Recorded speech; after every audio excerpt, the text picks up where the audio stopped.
Buenos días y espero que estén bien, espero que se encuentren todos bien, espero que estén en sus casas bien también. Les recordaba que hoy día la Santa Cena, tenemos Santa Cena, pero que la vamos a tomar de manera interna. Así que vamos a enviar el link, ya está enviado el link al grupo de WhatsApp, ya está enviado. Usted pincha ahí nomás y entra directo, no pide contraseña, nada. Pincha y entra y participa de la Santa Cena si la quiere tomar con nosotros, ¿ya? Entonces, importante que nosotros podamos tener este momento de recordar lo que Jesucristo ha hecho por nosotros. Es la instancia de la iglesia de poder unirse en torno a Jesucristo. Somos un cuerpo, entonces te invito a tener listo tu vasito de jugo y tu galleta o pancito para la Santa Cena. Vamos a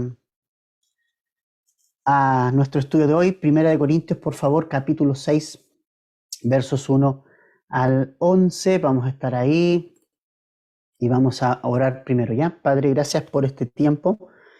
Queremos, Señor, orar y pedir en forma muy especial, Señor, por nuestro corazón, que nuestro corazón sea una tierra buena donde tu palabra pueda dar fruto en nuestra vida, Señor, al 100 por 1. Que nuestra vida, Señor, pueda ser una vida que busque glorificarte, Señor.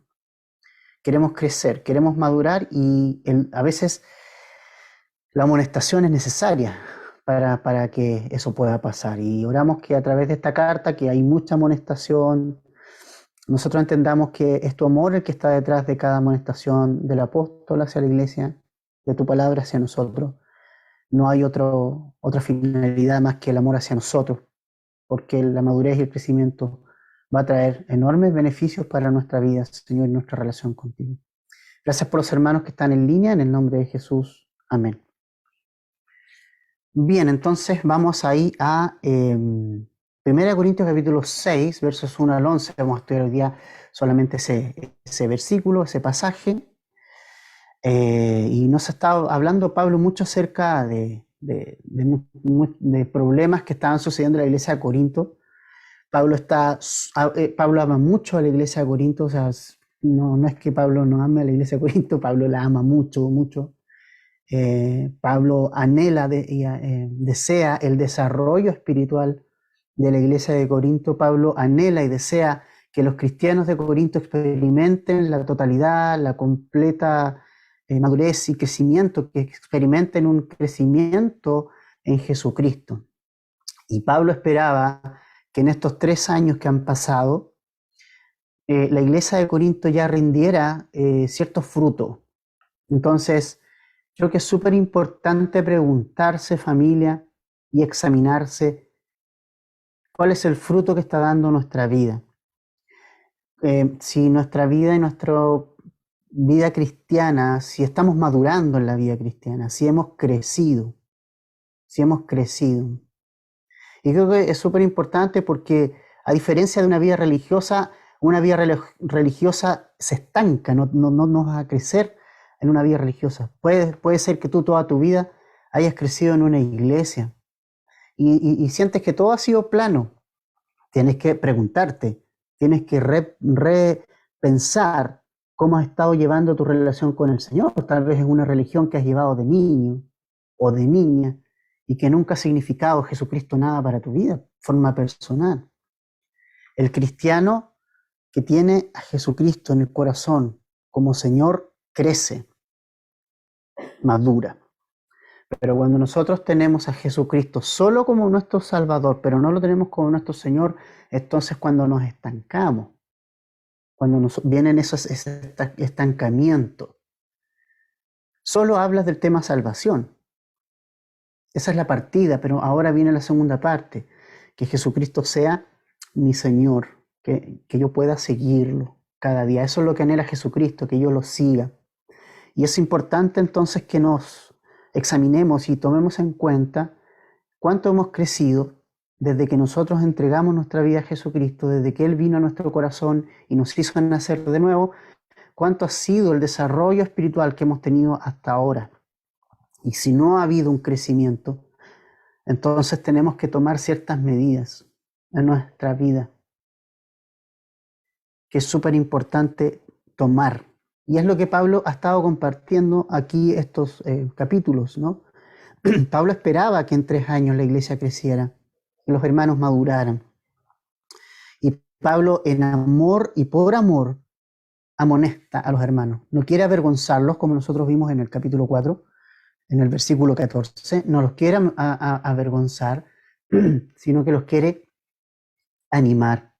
Los quiere animar para que ellos tomen las decisiones correctas, para que ellos vengan a Jesucristo y lo tengan como el Señor de sus vidas, como en primer lugar.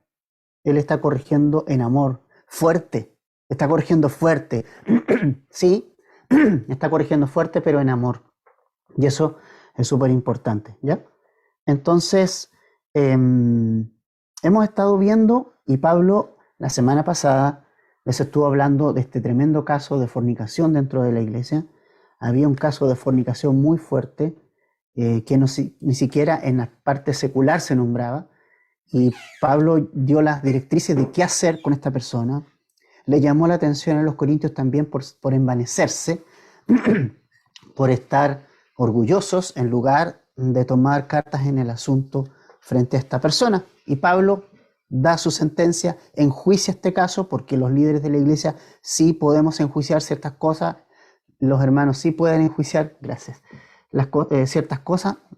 Estamos Dios, su palabra, estamos facultados para hacer juicios. Y eso es lo que nosotros vamos a ver hoy día. Porque hoy día hay una situación muy interesante que se estaba dando entre los hermanos. Vamos a leer los primeros 6 versículos. ¿Ya? Acompáñame a 1 Corintios 6, versos 1 al 6. Vamos a leer primeramente.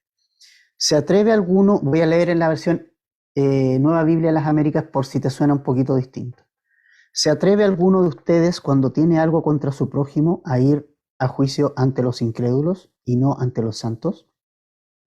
¿O no saben que los santos han de juzgar al mundo?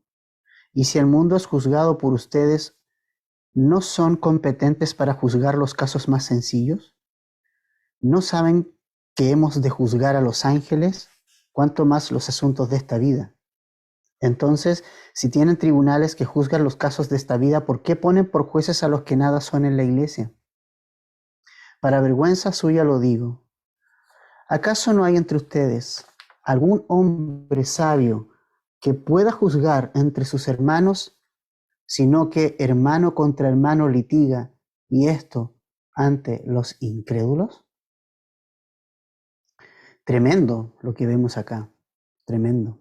Pues otra de las situaciones que estaba ocurriendo dentro de la iglesia y que era una evidencia de la inmadurez de estos hermanos es que habían litigios entre algunos hermanos, habían situaciones de pleitos entre algunos hermanos, no todos, dice en la versión Reina Valera, osa alguno, ¿verdad? Alguno de ustedes. Se atreve, dice acá, alguno de ustedes. O sea, no son todos, ¿ya? Pero habían casos puntuales dentro de la iglesia que estaban teniendo pleitos. ¿Pero qué estaban haciendo ellos? Estaban llevando esos pleitos ante los tribunales seculares, ¿ya? Estaban llevando al hermano a estos litigios, estos pleitos, lo estaban llevando y lo estaban judicializando. ¿Ya? Estaba ocurriendo este tipo de situaciones, estaban yendo al tribunal común, al tribunal secular para solucionar estos temas. Creo que es súper importante partir esto diciendo que a veces tendemos a idealizar la iglesia. Pensamos que solamente va a haber situaciones agradables dentro de la iglesia. Y ya hemos visto que no es así, ¿ya? ¿Por qué? Porque ahí van a haber personas que van a ser carnales, otras que van a ser espirituales, y eso va a traer un conflicto ahí. Y finalmente, estos hermanos carnales van a empezar a mostrar este tipo de cosas. Entonces, la iglesia, como espacio, siempre va a haber dificultades en la iglesia. van a haber problemas. Pensamos a veces que no, que la iglesia es un lugar donde no hay problemas, donde no hay dificultades, donde todo es color de rosa, donde están todos, poco menos, volando en las nubes, pero eso no es así. No, no, cada iglesia tiene sus propias problemáticas. Entonces, si nosotros, si tú estás buscando una iglesia perfecta, perfecta, entonces no la vas a encontrar, porque somos humanos y los humanos somos imperfectos. El perfecto es Jesús. Ahora, ¿significa eso que no tengo que pertenecer a ninguna iglesia local? No, no es eso. El no pertenecer a una iglesia local y someterse bajo el pastor de una iglesia local y ponerse a disposición bajo una iglesia local es una muestra y una evidencia de madurez espiritual. De madurez espiritual. Sabiendo que siempre van a haber situaciones complejas a las cuales nos vamos a tener que enfrentar. Pero es a través de las situaciones difíciles que nos toca enfrentar con hermanos es que el Señor trata con nuestra vida. Y eso es lo que Pablo más adelante nos va a decir. Dios pone hermanos difíciles de carácter frente a nosotros para que nosotros, Dios trabaje en nuestro carácter. Y viceversa. ¿Ya? Y viceversa. Porque yo también tengo mis cosas y todos tenemos nuestras propias cosas. Pero a través del contacto, a través de en la iglesia, Dios va trabajando nuestros caracteres. Por eso, mi sueño es en que en una iglesia todos van a ser de una sola línea, que no va a haber problema, que va a, haber va a ser todo color de rosa, que nunca va a pasar nada. Eso no es así. Y la palabra de Dios nos aterriza a eso. Piensa usted que cada carta del apóstol Pablo siempre hay una amonestación a alguna situación que está ocurriendo en las distintas iglesias. Y estamos hablando de iglesias del libro de los Hechos, iglesias llenas del Espíritu Santo. Aún así, piense que en el libro de los Hechos, cuando la iglesia estaba pero en todo su apogeo y llena del Espíritu Santo y guiada por el Espíritu Santo con líderes pero tremendos como Pedro, ¿ya? Entonces, aún así, hubieron murmuraciones en cierto momento respecto a la entrega de ayuda, por ejemplo. Entonces, familia, van a haber problemas y tú vas a tener problemas con hermanos de repente. Eso es algo que va a pasar de alguna manera. Pero, ¿cuál es el tema aquí? El tema no es que no haya situaciones difíciles o complejas entre hermanos. El tema aquí y el gran problema es que esta persona o estas personas estaban llevando sus diferencias y sus situaciones, dice, ante los injustos, ante los incrédulos. Dice, ¿se atreve alguno de ustedes cuando tiene algo contra su prójimo a ir a juicio ante los incrédulos y no ante los santos? Ahí estaba el problema. ¿A dónde estaban queriendo resolver sus problemas estos hermanos? Ante los injustos, ante los incrédulos. Es decir, ante los que no conocen al Señor Jesucristo. ¿Y quiénes son los injustos? Versículos 9 y 10. Está resumido lo que son los injustos. Nunca olvidemos que los que no conocen a Cristo son pecadores, practican el pecado y que están sumidos en todas las cosas que aparecen en el verso 9 y 10 del mismo capítulo 6. Entonces, ¿cómo puedes pensar y cómo podemos pensar que alguien que no tiene a Cristo en el corazón pueda resolver una situación de personas nacidas de nuevo por el Espíritu Santo? Es ilógico, es una locura pensar de esa manera. Entonces, Pablo está consternado y choqueado, dice, y pregunta, hace muchas preguntas Pablo, que está choqueado de ver que personas nacidas de nuevo por el Espíritu Santo, santas, lavadas y limpiadas por la sangre de Cristo, estén confiando para la solución de sus pleitos en gente pecadora, en gente que no tiene a Cristo en su corazón. Parece loco, ¿cierto? Parece loco. O sea, ¿cómo alguien que ha sido nacido de nuevo por el Espíritu de Dios lleva al hermano que también ha sido nacido de nuevo por el Espíritu de Dios, lo lleva a un tribunal para solucionar los problemas, donde los jueces no son creyentes, sino injustos? ¿Sí? Y es tremendo lo que está ocurriendo. ¿Y sabes qué? Esto me hace pensar en cuánto erramos y cuánto erramos, y me hace pensar en la iglesia de este siglo, la iglesia del siglo XXI. Es interesante lo que pasa con la iglesia del siglo XXI, porque esto que está ocurriendo aquí es tan común, es tan común. Por alguna razón, hay cristianos que creen que los injustos, que los que no conocen a Cristo, por alguna razón, los no creyentes, los no nacidos de nuevo, pueden darnos algo mejor. Tienen algo mejor para nosotros. Por alguna razón pasa eso. La iglesia de este siglo, del siglo XXI, ha echado mano de todo, menos de Jesucristo. La iglesia de este siglo ha echado mano de la política, ha echado mano de la psicología, ha buscado las soluciones y su autorrealización en el autoconocimiento, en el humanismo, en partidos políticos. Ha buscado y ha echado mano de todo, menos de la palabra de Dios, menos de sus hermanos en Cristo, menos de Jesucristo. Es exactamente lo que está ocurriendo con la iglesia aquí en Corinto, con lo que ocurre en la iglesia, en la gran mayoría, en nuestro tiempo. Y ahora Pablo nos habla a nosotros como cristianos. Esto es una carta para cristianos. Nunca olvidemos eso, no para incrédulos.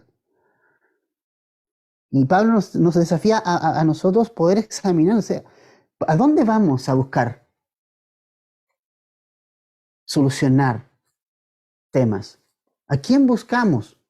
¿De dónde viene nuestro consejo? ¿De dónde viene tu consejo? ¿Y sabes qué? Por más que Dios ha intentado, y Dios está por medio de la pandemia, quitando todos los ídolos que nosotros teníamos y a los cuales recurríamos. Nos ha botado el ídolo del dinero, nos ha botado el ídolo de la salud, nos ha botado los ídolos del trabajo, nos ha botado los ídolos de la entretención. No hay conciertos, no hay fútbol, no hay deportes, básquetbol, nada. Ha querido quitar nuestros ídolos, pero nosotros queremos volver.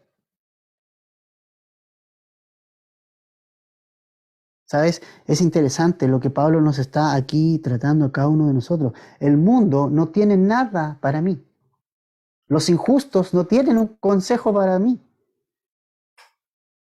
Es interesante cómo los cristianos del siglo XXI y sobre todo la generación joven ha abandonado la palabra de Dios y piensa que los injustos tienen una mejor respuesta que la misma palabra de Dios.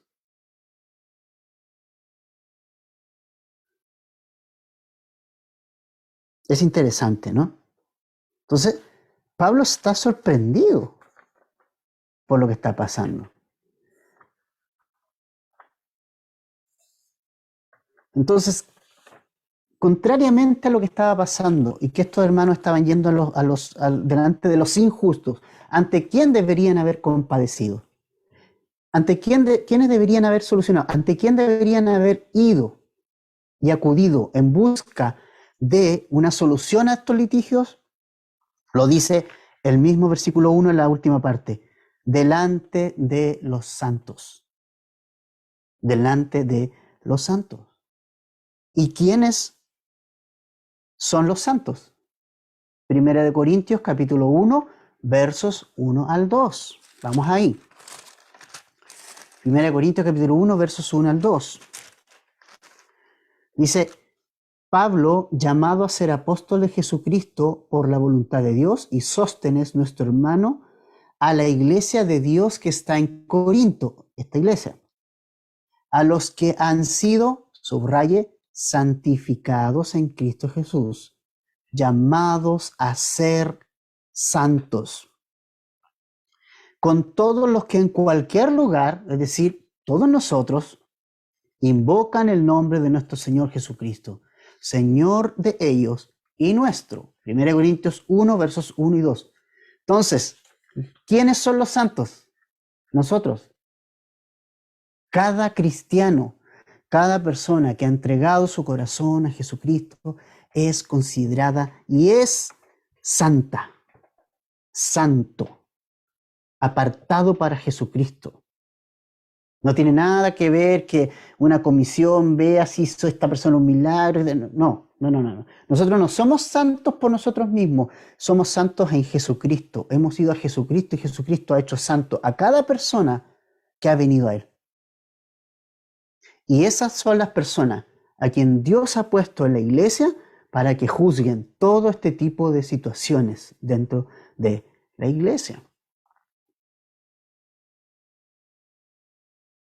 Entonces, somos nosotros los santos, somos nosotros los nacidos de nuevo, a los que Dios ha dado la facultad y la autoridad para estas situaciones poder tratarlas, ¿eh? Pero como la iglesia de Corinto era tan carnal, entonces estas personas carnalmente llevaron sus temas a temas seculares. ¿Y sabes qué? Interesante eso.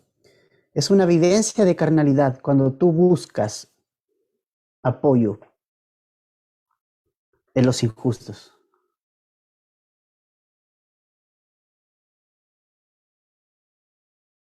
Cuando tú buscas un consejo de los injustos. Tu consejo debe venir de la palabra de Dios, de Jesucristo. ¿Y sabes qué? Y tus hermanos. Tus hermanos. En el fondo, y en palabras simples, lo que Pablo les está diciendo a estos hermanos, la ropa sucia se lava en casa. Ese es, la ropa sucia se lava en casa. Pero estos hermanos estaban llevando sus temas a los tribunales. Y era un triste espectáculo. Mira qué triste espectáculo. Y ponte un poco en lo que estaba ocurriendo. Ahora, ¿sabes por qué era triste? Porque los tribunales y los juicios a los tribunales, el tribunal en el griego es bema. Bema, que normalmente los juicios se llevaban y se hacían públicos. ¿Ya? Entonces, este problema entre hermanos era de conocimiento público. O sea, imagínate el testimonio que se estaba dando, el espectáculo al mundo. Ya el tema de la fornicación ya era un espectáculo triste, pero ahora este otro espectáculo triste. O sea, la iglesia de Corinto no estaba siendo la luz que tenía que ser. Al contrario, era motivo de vergüenza. Entonces, es triste ver dos creyentes, dos discípulos de Jesús, hacer públicas sus diferencias frente a los no creyentes. Eso es una muestra de carnalidad y de vergüenza. Y de vergüenza. Somos los santos, los capacitados por Dios, no por nosotros, para dicha tarea. ¿Y sabes por qué? Por dos razones. La primera, porque somos los santos los que juzgaremos a este mundo. ¿Sabías eso? Versículo 2. ¿O no sabéis que los santos han de juzgar al mundo? Y si el mundo ha de ser juzgado por vosotros, ¿sois indignos de juzgar estas cosas tan pequeñas? Imagínate. O sea, no podemos juzgar cosas tan pequeñas como las que estamos viendo acá. Pero Pablo nos está diciendo, ustedes van a juzgar al mundo. Sí, familia. Acuérdense una cosa, segunda de Timoteo, 2:12 nos dice que nosotros vamos a reinar con Cristo. Dice, si perseveramos, también reinaremos con Él, dice segunda de Timoteo 2:12. Y el hecho de que nosotros reinemos con Cristo significa que también Él nos ha dado a nosotros la autoridad de juzgar.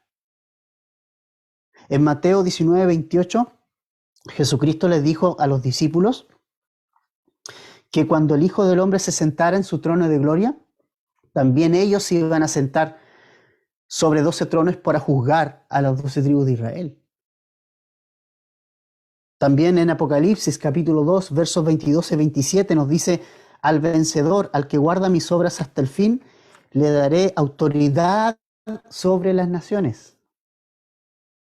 Y las regirá con barra de hierro como vasos, los vasos del alfarero son hechos pedazos, como yo también he recibido autoridad de mi Padre.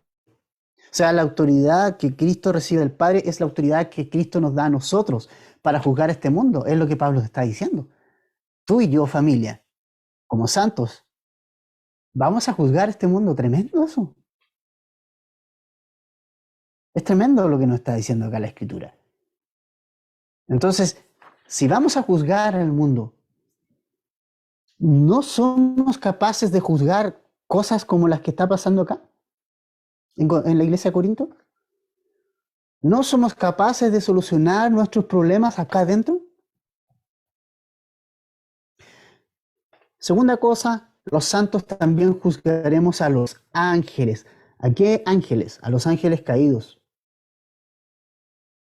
A los ángeles que tomaron forma de hombre y se pervirtieron en relaciones con mujeres. A esos ángeles que decidieron seguir a Satanás, ellos no fueron perdonados. Segunda de Pedro 2:4 dice, porque Dios no perdonó a los ángeles cuando pecaron, sino que los arrojó al infierno y los entregó a fosos de tinieblas reservados para juicio. Ese juicio también lo vamos a hacer en conjunto. Cristo nos ha dado también la autoridad a nosotros de poder estar ahí. Es tremendo. Es tremendo. ¿Lo merecemos? No. No lo merecemos. No lo merecemos. Yo no soy nada, no somos nada nosotros. Yo no soy nadie. Pero ¿sabe qué? Jesucristo nos puso para juzgar estas cosas.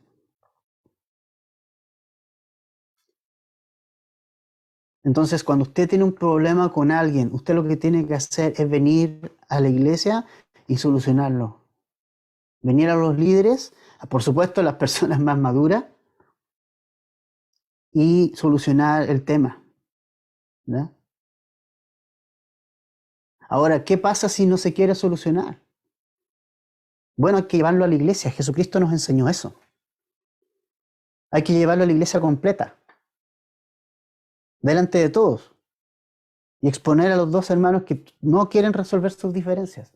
Y si aún delante de la iglesia no hay arrepentimiento y no quieren solucionar sus diferencias, dice simplemente que tengámoslos por gentil, por publicano, y tienen que irse de la comunión de la iglesia.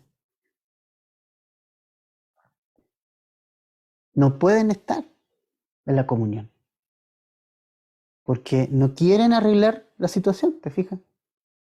Ahora, es duro, es triste. ¿A quién le gustaría decirle, hermano, usted ya no va a seguir más acá? A mí no me gusta, pero ha pasado. Y el dolor en el corazón es tremendo. Es una pena que es muy triste, es algo muy triste, una carga muy triste. Pero, ¿sabe? Tenemos que ser responsables con la iglesia de Jesucristo. Esta no es la iglesia mía, no es la iglesia de un líder, es la iglesia de Jesucristo. Y recuérdense, somos administradores, decía Pablo, de la gracia de Dios. Y justamente estamos cuidando algo ajeno y tenemos que cuidarlo bien. Y una forma de cuidarlo bien es haciendo lo que Cristo nos pide hacer, ¿verdad? Entonces, si Dios nos ha puesto para juzgar en el futuro a este mundo, si Dios nos ha puesto para juzgar en el futuro a los ángeles que cayeron, no podremos juzgar cosas menos complejas como los temas cotidianos entre hermanos, como los pleitos entre hermanos. Somos nosotros los capacitados para hacer eso. Dios nos ha capacitado para eso. Y Pablo les pregunta entonces, oye, ¿y no hay sabio entre ustedes? ¿No hay algún sabio entre ustedes? Y esto es interesante porque los corintios se creían tan sabios. Estaban envanecidos. Pero esta era una evidencia de que no tenían sabiduría. O sea, ¿qué onda? ¿Cómo es que estos hermanos van allá? ¿Que no hay sabios acá adentro de la iglesia? Interesante, ¿no? Versos 7 y 8 de 1 Corintios 6 hay un llamado interesante. Mira, verso 7. Así que, en efecto, es ya un fallo que entre ustedes el hecho de que tengan litigios entre sí. ¿Por qué no sufren mejor la injusticia? ¿Por qué no ser mejor defraudados? Por el contrario, ustedes mismos cometen injusticias y defraudan. Y esto aún a sus propios hermanos.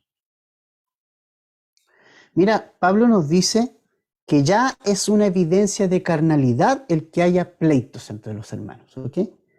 Eso ya es un fallo. Ya estoy errando al blanco. ¿Sí? Eso ya es una evidencia de carnalidad. Y ahora, a través de dos preguntas, Pablo golpea en el centro y en el fondo del problema. ¿Por qué no sufren mejor la injusticia? ¿Por qué no ser mejor defraudados? Tremendo, ¿no?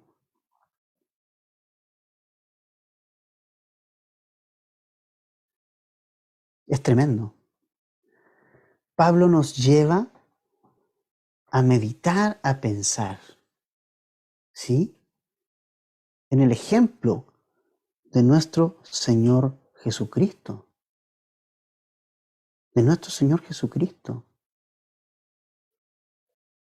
¿No fue el ejemplo de Cristo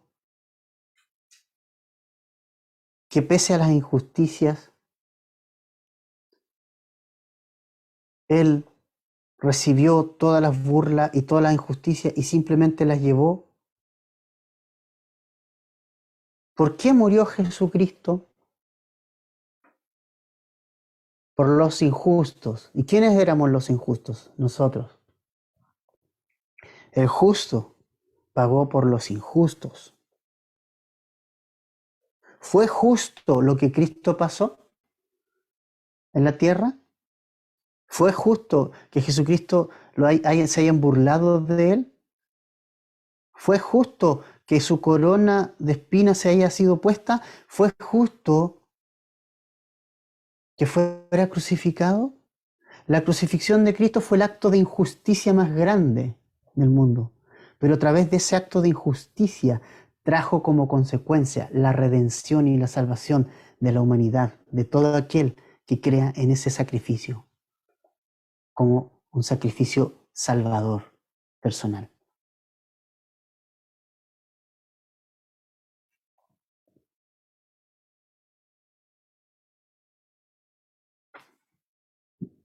Mira lo que dice 1 Pedro 2, 21 al 23. Pues ¿qué mérito hay si cuando ustedes pecan y son tratados con severidad, lo soportan con paciencia? Pero si cuando hacen lo bueno, sufren por ello y lo soportan con paciencia, esto haya gracia con Dios. Porque para este propósito han sido llamados. ¿Para qué? Pues también Cristo sufrió por ustedes, dejándoles ejemplo para que sigan sus pasos. ¿Y cuál fue el ejemplo que nos dejó Jesucristo? Primera de Pedro 2, 22 y 23. El cual no cometió pecado, ni engaño alguno se halló en su boca, y quien cuando lo ultrajaban, no respondía ultrajando.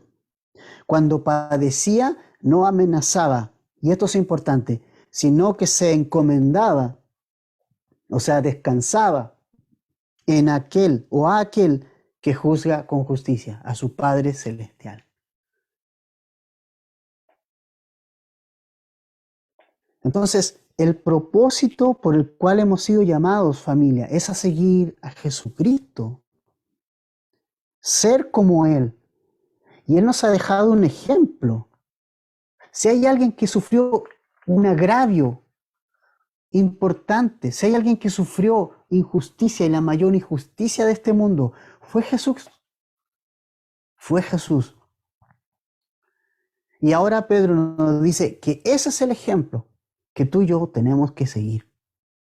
No respondiendo de la misma manera de la que fue tratado, sino encomendando su causa a Jesús, al Señor, al Padre. Y ahí está el tema. Por eso Pablo nos dice, oye, mejor no sería, no tienes más bien, en lugar de ustedes cometer agravio, no tienen que sufrir más bien. ¿Por qué no lo sufren nomás? Y encomiendan todo al Padre.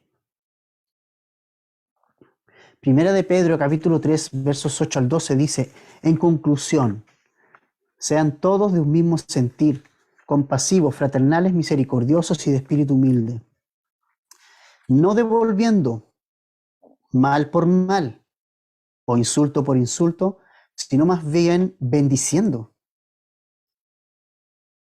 porque fueron llamados con el propósito de heredar bendición. Porque el que desea la vida, amar y ver días buenos, refrene su lengua del mal y sus labios no hablen engaño. Apártese del mal y haga el bien. Busque la paz y sígala, porque los ojos del Señor están sobre los justos y sus oídos atentos a sus oraciones, pero el rostro del Señor está contra aquellos que hacen mal. No devolviendo mal por mal, sino más bien bendiciendo, nos dice Pedro. Entonces, si hay pleitos entre hermanos, si sientes que hay un tema con un hermano, ¿sabes qué? Lleva esas injusticias que tú consideras injusticias al Señor, al Padre. Él las va a tomar. Él es justo, 100% justo. Dale lugar a que Él tome esa situación en sus manos. Eso es actuar espiritualmente. Oh, mira lo que me hizo el hermano. Oh, mira lo que estoy pasando. Oh, mira, Jesucristo pasó mucho más. Mira la vida de Jesucristo. Mira lo que Él sufrió. Mira lo que Él pasó. Pero Él no se dejó su ejemplo, ¿no? El guardia, uno de los guardias que lo vino a detener, a quien Pedro le cortó la oreja, al Señor Jesucristo toma la oreja y se la restaura. En todo tiempo bendiciendo. Cuando Él estaba en la cruz y le estaban injuriando, Jesús dijo, Padre, perdónalos porque no saben lo que hacen. Ese ejemplo es el ejemplo de Jesús. Ahora, ¿a quién vas a seguir tú? Yo quiero seguir a Jesús. Yo lo quiero seguir a Él. Y ese es el ejemplo que está dando. Entonces, hoy estamos, ¿sabes qué? Hoy estamos en un mundo que exige cosas, exige derechos. Estamos en medio de una generación de cristal que todo lo ofende, todo lo ofende. Ay, me dijeron esto, ay, me dijeron esto otro, y lo ofende todo. ¿Ya? Desgraciadamente, eso también ha pasado en cristianos, que se sienten ofendidos por todo. ¿Te digo algo? Ponte los pantalones de hombre espiritual y de mujer espiritual y mira a Jesucristo. Y mira a Jesucristo. Madura familia, crece familia. Crezcamos, maduremos. No nos entrampemos en estas situaciones. Si todo te ofende, mira todo lo que ofendieron a Jesucristo. Sufre el agravio. Sufre el ser defraudado. Y lleva tu causa al Padre, como Jesús lo hizo. Hoy día cristianos lloran por sus derechos, que tengo derecho, que tengo derecho. Frente a Jesús tenemos que desechar nuestros derechos. Estamos en una cultura que prioriza los derechos. Derecho a esto, el derecho del paciente. Por los derechos del paciente, ayer vi una noticia yo, que entraba una familia, le pegaba patadas a la puerta, quería sacar a un familiar que estaba en la UCI. Con todos los riesgos que eso significa. ¿Qué derechos tenían los primeros cristianos? A ver. ¿Qué derechos tenían? Respóndeme desde tu casa. ¿Qué derecho tenía Pablo? ¿Qué derecho tenía Pedro? ¿Qué derecho tenía Timoteo, Tito? ¿Qué derecho tenía Juan? ¿Qué derecho tenía Bernabé? ¿Qué derechos tenían ellos?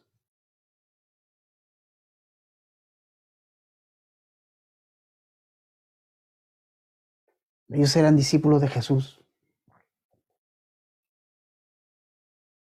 Esta es una generación de derechos, que busca derechos, que llora por derechos. Pero frente a Jesús tenemos que desechar nuestros derechos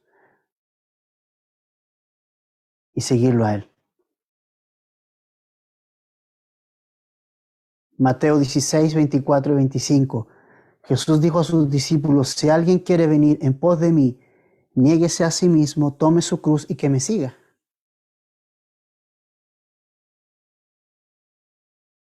Fíjate que antes de seguirlo hay que hacer dos cosas. Negarse.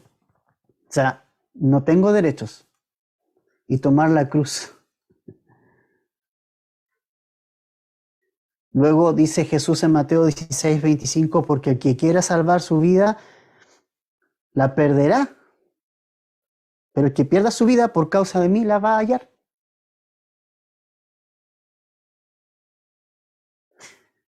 Cuando sufrimos el agravio, cuando sufrimos el ser defraudados por hermanos, por personas, podemos llegar a experimentar a Cristo en nuestra vida. Podemos entender y podemos parecernos a Jesucristo. Es un momento en que Dios usa para que nos parezcamos a Jesucristo. Tremendo. Si vamos a seguir los pasos de nuestro Maestro, vamos a ser defraudados. Vamos a ser vituperados. Porque a Él se lo hicieron antes. Eso es lo que Pablo nos está diciendo acá. Eso es lo que Pablo está recordando a estos hermanos, ¿no? Le está diciendo, ¿por qué no sufres el agravio? ¿Por qué no sufren? Y en lugar de eso, ustedes están cometiendo el agravio. Ustedes están defraudando. En lugar de ser defraudados y sufrirla y llevar esa causa al Padre Celestial. Entonces, estas personas estaban siendo injustas. Estaban menospreciando a los santos, menospreciando a sus propios hermanos para solucionar sus temas. Y verso 9 a 11, mira lo que dice el verso 9 a 11 de 1 Corintios 6. Entonces, con esto vamos terminando. ¿O no saben que los injustos no heredarán el reino de Dios? Tremendo, tremendo. O sea, estos hermanos están buscando ayuda en los injustos. Pero acá nos dice las características de los injustos. No se dejen engañar, dice. Ni los inmorales, ni los idólatras, ni los adúlteros, ni los afeminados, ni los homosexuales, ni los ladrones, ni los avaros, ni los borrachos, ni los difamadores, ni los estafadores heredarán el reino de Dios. Y esto eran algunos de ustedes. pero fueron lavados, pero fueron santificados, pero fueron justificados en el nombre del Señor Jesucristo y en el Espíritu de nuestro Dios. Quiero que veas la pregunta, ¿no sabéis o no saben? Esa pregunta se repite 5 veces en el capítulo. O sea, Pablo habla que estos cristianos que están llevando estos litigios de la justicia secular, les dice, no se dejen engañar, no se dejen dominar por sus pasiones. Y cuando dice no saben, quiere decir que sí lo saben. Que sí lo saben. Hay cosas que nosotros sabemos, pero que no practicamos. Y por eso somos carnales, porque las sabemos, pero no las practicamos. No las llevamos a la práctica diaria. Las hemos creído por toda nuestra vida cristiana, pero no las hemos llevado a la práctica. No nos hemos despojado de nosotros mismos. No hemos dejado la carne de lado. Fíjate las características de los injustos, y frente a esas personas, dos hermanos van a llevar su litigio ante personas idólatras, inmorales, homosexuales, afeminados, ladrones, avaros, borrachos, estafadores. La Escritura dice que todos ellos no heredarán el reino de Dios. O sea, personas que no han nacido de nuevo por el Espíritu de Dios. Pero ¿sabes qué? Lo tremendo es que Dios, por medio de Cristo, puede transformar la vida de una persona con todas esas cualidades. Eso es lo tremendo. Eso es lo tremendo. De hecho, en la iglesia de Corinto había hermanos que practicaban todo ese tipo de cosas, pero que ahora habían sido limpiados, que habían sido lavados, que habían sido santificados en el nombre de nuestro Señor Jesucristo. Hemos sido justificados de todos nuestros pecados, no por obras, por medio de la fe en nuestro Señor Jesucristo. Y Él ha puesto su Espíritu Santo en nuestra vida y nos ha limpiado, y ahora somos diferentes. Ahora ya no practicamos estas cosas, ya no somos esclavos de esas cosas, ¿eh? Dios nos ha limpiado de las drogas, de la idolatría, de la inmoralidad, de la homosexualidad, del robo, de la avaricia, de la borrachera, de la idolatría, de toda inmoralidad. Dios, si tú has entregado tu vida a Cristo, está limpiado de eso. Y no tienes que volver a esas cosas. No tienes por qué volver a esclavizarte de aquellas cosas de que Dios te ha liberado. Dios te ha abierto la prisión. No quiere que tú vuelvas a meterte en ella. Pero las personas que practican esas cosas, las personas que practican toda esta lista que está acá, en los versos 9 y 10, no heredan el reino de Dios, no pueden heredarlo. Son personas que no han nacido de nuevo por el Espíritu Santo. Por eso practican esas cosas. El cristiano, el que ha sido limpiado por el Espíritu Santo, no practica el pecado.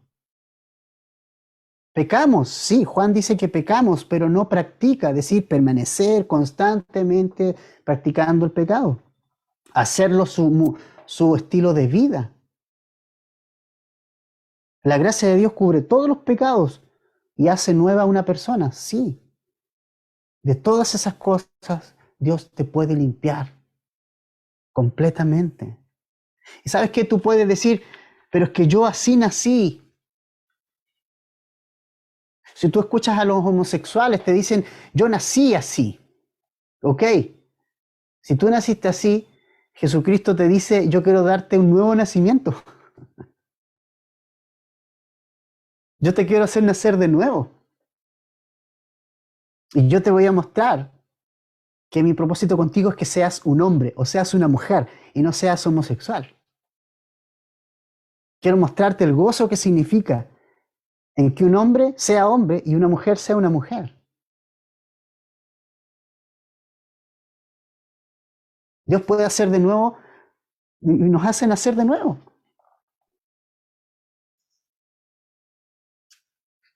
Si tú has nacido en un hogar de tu padre, donde tu padre es alcohólico, violento, golpeador, maltratador, borracho, y tú dices, bueno, es que mi padre fue así, Dios te puede dar una nueva vida.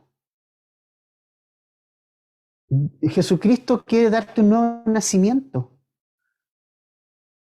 Hay esperanza para ti. Hay esperanza para ti, pero tienes que venir a Jesucristo. Hay un nuevo nacimiento en Cristo.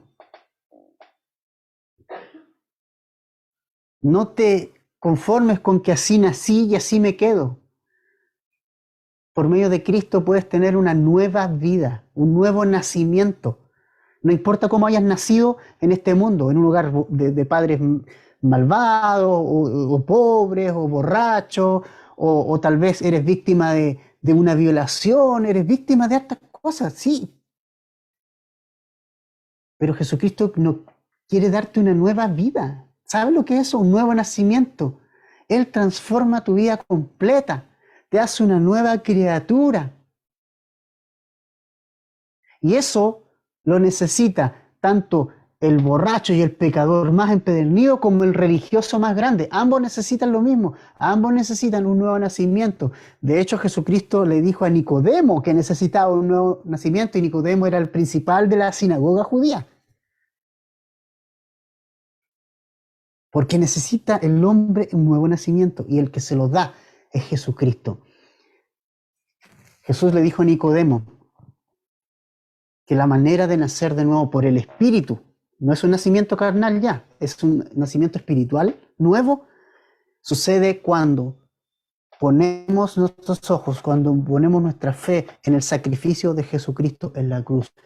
Por eso Juan 3:16, porque de tal manera amó Dios al mundo, que ha dado a su Hijo unigénito, para que todo aquel que en Él crea, mire y ponga su fe en Él, no se pierda, mas tenga vida eterna. Y ahí, cuando creo en Cristo, todas las cosas son hechas nuevas. Segunda de Corintios 5:17, de modo que si alguno está en Cristo, nueva criatura es. No es refaccionada, no, es nueva criatura, una criatura nueva en Cristo. Alguien totalmente diferente, con motivaciones nuevas, con propósito nuevo. Así que si alguien dice, así nací y así me quedo, déjame decirte, no tiene que ser así. Jesucristo te ofrece un nuevo nacimiento. Dios ha hecho una tremenda obra en nuestra vida. Fuimos lavados, fuimos santificados, fuimos justificados por Jesucristo y tenemos el Espíritu Santo en nuestro corazón. Entonces, conclusión, ¿por qué agraviamos al hermano? ¿Por qué llevamos los problemas al mundo y no los resolvemos entre nosotros? Finaliza Pablo. Entonces, familia, 4 puntos de conclusión tengo hoy. Primero, habrá problemas entre hermanos, ¿sí? Eso va a venir. Segundo, esos problemas los deben juzgar los propios cristianos, la iglesia local y el liderazgo. Tercero, debemos seguir el ejemplo supremo de Jesús, quien sufriendo injusticia siempre bendijo. Cuarto, Dios ha hecho una tremenda obra en nosotros y nos ha santificado. No menospreciemos la obra que Cristo ha hecho en nuestra vida. Así que familia, tremendo, vamos a orar.